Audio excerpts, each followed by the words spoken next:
बहुत समय पहले की बात है। एक गांव था। गांव में सभी लोग बहुत ही खुशहाली पूर्वक रह रहे थे। लेकिन उसी गांव में रहती थी एक बूढ़ी औरत जिसका बेटा बहुत ही बुरा था। वह उस बुढ़िया को घर से निकाल देता है। बेचारी बुढ़िया बहुत रोती है, लेकिन उसकी बेटा एक भी नहीं सुनता और कहता है, हे बुढ़िया, चली जाओ यहाँ से, तुम्हारी वजह से हमारा घर बहुत गंदा रहता है। उस लड़के ने उस बुढ़िया के लिए गांव के बाहर एक झोंपड़ी बना दी थी, जहाँ पे वो बुढ़िया अपना सामान लेकर चली जाती है। झोंपड़ी को देखने के बाद बुढ़िया रोने लगती है और कहती है, मेरा बेटा बिल्कुल भी मेरी परवाह नहीं करता। उसने मुझे धक्के मार के घर से निकाल दिया और इस टूटी फूटी झोंपड़ी में भेज दिया। ये सोच के वह बुढ़िया उस झोंपड़ी में रहने लगती है और वो खुद ही अब अपना जीवन यापन करने के लिए खेतों में काम करने लगती है। बुढ़िया दिन रात मेहनत करती है, तब जाके उसकी फसल उगाती है। लेकिन तभी अचानक एक दिन बारिश आ जाती है। उसकी झोंपड़ी टूटी हुई थी, जिससे पानी उसकी झोंपड़ी के अंदर गिर रहा था। बुढ़िया रोती हुई कहती है, हे भगवान, ये मेरे किन कर्मों की सज़ा है। मैं शायद बहुत बुरी हूँ। मैंने अपनी जवानी में बहुत बुरे कर्म किए थे। तभी वो पुराने दिनों को याद करती है। जब वो जवान हुआ करती थी, वह बहुत ही बुरी औरत थी। वह मज़दूरों पर अत्याचार करती थी। तभी वह एक मज़दूर से कहती है, अरे यहाँ क्या कर रहा है कलमुए, जा जाके खेत में काम कर। तभी गाय से भी वह कहती है, सुन गाय, अगर आज तूने दूध ठीक से नहीं दिया तो तेरे बच्चे को मैं कहीं छोड़ आऊँगी, समझी तू? या तो आज ठीक से दूध दे देना। वह गाय पे भी ढेर अत्याचार करती थी। यह सोचकर वह बुढ़िया रोने लगती है कि उसने बहुत बुरे कर्म किए हैं। तभी वह कहती है, हे भगवान, मेरी गलतियों को क्षमा करो, मुझसे जो भी पाप हुए हैं उनको क्षमा कर दीजिए। तभी बुढ़िया ये सब सोच ही रही थी, वहाँ पर एक व्यक्ति आता है और बुढ़िया से कहता है, अरे ओ अम्मा, तेरा खेत जो था वो पानी में डूब चुका है, तेरी सारी फसल खराब हो चुकी है, अब तू क्या करेगी? बुढ़िया कहती है, हे भगवान, ये क्या हुआ, अब मैं क्या करूँगी? इधर बुढ़िया अपने झोंपड़ी में चूल्हा जलता छोड़कर आ गई थी, जिसकी वजह से चूल्हे से आग निकलकर पूरी झोंपड़ी में फैल जाती है। जब बुढ़िया और व्यक्ति बात कर रहे थे, झोंपड़ी में आग लग जाती है। तभी व्यक्ति कहता है, अरे ओ बुढ़िया, तेरी तो झोंपड़ी भी जल गई, पीछे तो देख। तभी वो बुढ़िया उस झोंपड़ी की तरफ देखती है और ज़ोर ज़ोर से रोने लगती है और कहती है, हे भगवान, ये क्या हो गया? मेरे खेत भी पानी में डूब गया और झोंपड़ी आग में जल गई। अब मैं क्या करूँगी, कहाँ जाऊँगी? मुझे इतनी बड़ी सज़ा ना दो भगवान, ना दो। ये कहने के बाद वो ज़ोर ज़ोर से रोने लगती है कि तभी वहाँ पर एक साधु आता है। साधु उस बुढ़िया के पास आता है, तब बुढ़िया रो रही थी। साधु उस बुढ़िया से पूछता है, अरे ओ बुढ़िया, क्या हुआ तुझे?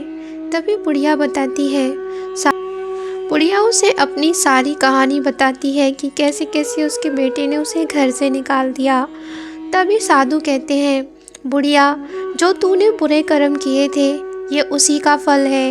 यदि तू चाहती है कि तेरे आगे ऐसे हाल ना हो तो मेरा बताया उपाय करना, तू ज़रूर ही खुश रहेगी और बुरे कर्मों से छुटकारा पाएगी। साधु उसे उपाय बताकर वहाँ से चले जाते हैं। अब बुढ़िया रोज़ सुबह उठती और गांव के मंदिरों में जाके पूजा करती। वह सुबह उठकर स्नान करती, इसके बाद पहले मंदिर में पूजा करने के लिए जाती। उसके बाद वो गांव के जो दूसरे कोने पर मंदिर बना हुआ था वहाँ के लिए निकल जाती, फिर वहाँ पर पूजा करने जाती। इसके बाद दूसरे मंदिर से पूजा करने के बाद वह तीसरे मंदिर के लिए निकल जाती। वह भगवान से यही कहती, हे भगवान, मेरे बुरे कर्मों को क्षमा कर दीजिए और मेरे आगे का जीवन सरल बना दीजिए। मुझ पे कृपा कीजिए महादेव, मुझ पे कृपा कीजिए। वह सभी मंदिरों में जाके रोज़ यही प्रार्थना किया करती। और तीसरे मंदिर में जब वो पहुंचती, तीसरे मंदिर में भी यही बोलती और रोज़ का नियम था वह मंदिरों की सफाई करती और वहाँ पर अपनी प्रार्थना करने के बाद घर पे आ जाया करती और गांव में जो भी कुछ उसे खाने को मिलता खा लिया करती। उधर भगवान शिव ये देख रहे थे। तभी वे कहते हैं, पार्वती देख रही हो, इस बुढ़िया पे कष्ट आया तब उसे पता चला कि इसने क्या क्या किया था। तभी पार्वती कहती हैं, हाँ भोलेनाथ, आप सही कह रहे हो, लेकिन अब तो वो आपकी सेवा कर रही है, आपको उसके दुखों से उसे छुटकारा दे देना चाहिए। मैं तो यही कहूँगी, आप उसकी सहायता करिए। लेकिन तभी भगवान भोलेनाथ कहते हैं, पार्वती कुछ और दिन रुकिए, देखते हैं क्या सच में ही इस बुढ़िया को अपने कर्मों का पछतावा है। इधर बुढ़िया ने अपने खेत में एक छोटी सी झोंपड़ी बना ली थी। अब वो उसी में ही रहकर अपना जीवन यापन कर रही थी कि तभी उसे पता चला महाकुंभ लगा हुआ है। तो उसने सोचा क्यों ना वो अपने बुरे कर्मों को गंगा जी में जाके स्नान करके धो आए। इसलिए धीरे धीरे वो महाकुंभ की ओर जाने लगती है। उसके पास कोई साधन नहीं था, इसलिए वो पैदल ही महाकुंभ की ओर निकल जाती है। वह जब महाकुंभ की ओर गाँव से होते हुए जा रही थी, भगवान शिव उसकी ये सारी दशा देख रहे थे। उसे बहुत तकलीफ़ हो रही थी उसके बूढ़े शरीर में। तभी भगवान शिव कहते हैं, पार्वती इस बुढ़िया को पूरा पछतावा है, मुझे उसकी मदद करने के लिए जाना होगा। माँ पार्वती कहती हैं, हाँ भोलेनाथ, आपको अब उसकी मदद करनी ही होगी, क्योंकि अब वो अपने बुरे कर्मों को जान चुकी है। तभी भगवान भोलेनाथ कहते हैं, हाँ पार्वती, मैं उस बुढ़िया की मदद करने के लिए जाता हूँ। ये कहते हुए भगवान भोलेनाथ कैलाश पर्वत से उस बुढ़िया के पास साधु का भेष बनाकर आते हैं और कहते हैं, हे बुढ़िया, तुम कहाँ जा रही हो इतनी तपती धूप में।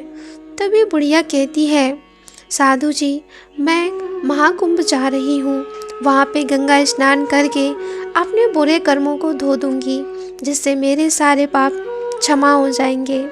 तभी साधु बुढ़िया से कहता है, तुम जब तक वहाँ पहुँचोगी महाकुंभ खत्म हो जाएगा और तुम थक भी जाओगी। ऐसा करो, आगे जो भी तालाब तुम्हें मिले उसमें तुम हर हर गंगे कह के स्नान करना, तुम माँ गंगा के पास पहुँच जाओगी। बुढ़िया ऐसा ही करती है। आगे जाके जब उसे एक तालाब मिलता है, वो कहती है, क्या वो साधु सही कह रहा था? अगर वो सही कह रहा था तो मैं इस तालाब में स्नान करती हूँ हर हर गंगे कहकर। क्या पता उस साधु की बात सच हो और मैं गंगा जी पहुँच जाऊँ, यानी महाकुंभ पहुँच जाऊँ।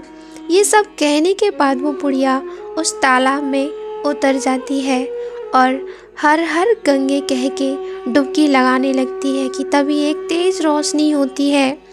बुढ़िया को कुछ दिखाई नहीं दे रहा था और जब वो रोशनी ख़त्म होती है तब वो बुढ़िया गंगा जी पहुंच चुकी थी और वह देख के चौंक जाती है, अरे ये सब कैसे हुआ? मैं तो वहाँ तालाब पे थी, मैं महाकुंभ में कैसे आ गई?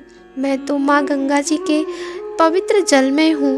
ये कहते हुए वो गंगा माँ के पवित्र पानी से स्नान करती है और अपने कर्मों की क्षमा मांगती है और कहती है, हे माँ, मुझे क्षमा कर दीजिए, मैंने जो भी बुरे कर्म किए उनको धो दीजिए। ये कहने के बाद वो बुढ़िया अपने गांव लौट आती है। जब वो लौटती है तो देखती है उसकी झोंपड़ी की जगह पे एक सुंदर सा घर बना हुआ था, जिसे देखकर वो कहती है, अरे ये घर यहाँ कैसे आया? यहाँ तो मेरी झोंपड़ी थी। ये कहने के बाद वो उस घर के अंदर जाती है तो घर में सारे ऐसो आराम थे। बुढ़िया ये देख के चौंक जाती है कि ये सब शायद भोलेनाथ की कृपा होगी। इसके बाद बुढ़िया एक कमरे में जाती है जहाँ पे सुंदर सा बिस्तर लगा हुआ था। बुढ़िया कहती है, शायद भगवान भोलेनाथ ने ही मेरे लिए ये सब किया है। ये सब कहते हुए बुढ़िया कहती है, मैं बहुत थक गई हूँ, मुझे सो जाना चाहिए, पूरा शरीर मेरा दर्द कर रहा है। ये कहने के बाद बुढ़िया बिस्तर पर सोने के लिए चली जाती है। और बुढ़िया सो जाती है। जब बुढ़िया सो रही थी तभी उसे भगवान शिव उसके सपने में दर्शन देते हैं और कहते हैं, हे बुढ़िया, तेरे बुरे कर्मों को मैंने क्षमा कर दिया है। तूने जो भी किया अब वो माफ़ हुआ। अब से तू दान करना और अच्छे अच्छे कर्म करना, लोगों की सहायता करना। ये सब सपना देखने के बाद बुढ़िया जाग जाती है और कहती है, अब से मैं ऐसा ही करूँगी भोलेनाथ। आपने जो कृपा मेरे ऊपर की वो मैं कभी नहीं भूल सकती। इसके बाद वो बुढ़िया प्रण कर लेती है और अब वो गरीबों को दान किया करती और सबकी मदद किया करती। ऐसे ही उस बुढ़िया का जीवन व्यतीत होता है।